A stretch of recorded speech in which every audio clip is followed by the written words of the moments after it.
பாதாள செம்முமுருகன் திருக்கோவிலில் மார்கழி மாதத்தை முன்னிட்டு 108 திருவிளக்கு பூஜை நடைபெற்றது. திண்டுக்கல் மாவட்டம் ராமலிங்கம்பட்டியில் அமைந்துள்ளது புகழ்பெற்ற பாதாள செம்முமுருகன். இவ்வாலயத்தில் இன்று மார்கழி மாதத்தை முன்னிட்டு 108 திருவிளக்கு பூஜை நடைபெற்றது.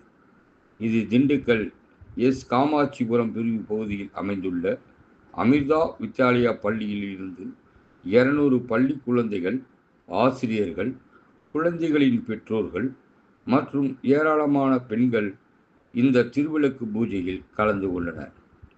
இந்த பூஜையானது குழந்தைகளின் கல்வி மங்களம் பெருகவும், ஆரோக்கியம், செல்வம் பெருகவும், தீமையில் நீங்கவும் இந்த பூஜையில் கலந்து கொள்வதால் ஏற்படும் என ஐதீகமாகும். தீபத்தை ஏற்றி முதலில் கணபதி பூஜை, பின்னர் குலதெய்வ பூஜை, முருகப்பெருமானை மனதால் நினைத்து வழிபட்டார்கள். பூஜையில் கலந்து கொண்ட அனைத்து பள்ளி குழந்தைகள் மற்றும் ஆசிரியர்கள், குழந்தைகளின் பெற்றோர்கள் அனைவருக்கும் பாதாள செம்முமுருகன் திருக்கோவிலின் சார்பாக இந்த வருடத்திற்கான காலண்டர் மற்றும் முருகனின் புகைப்படம் வழங்கப்பட்டது என்பது குறிப்பிடத்தக்கதாகும்.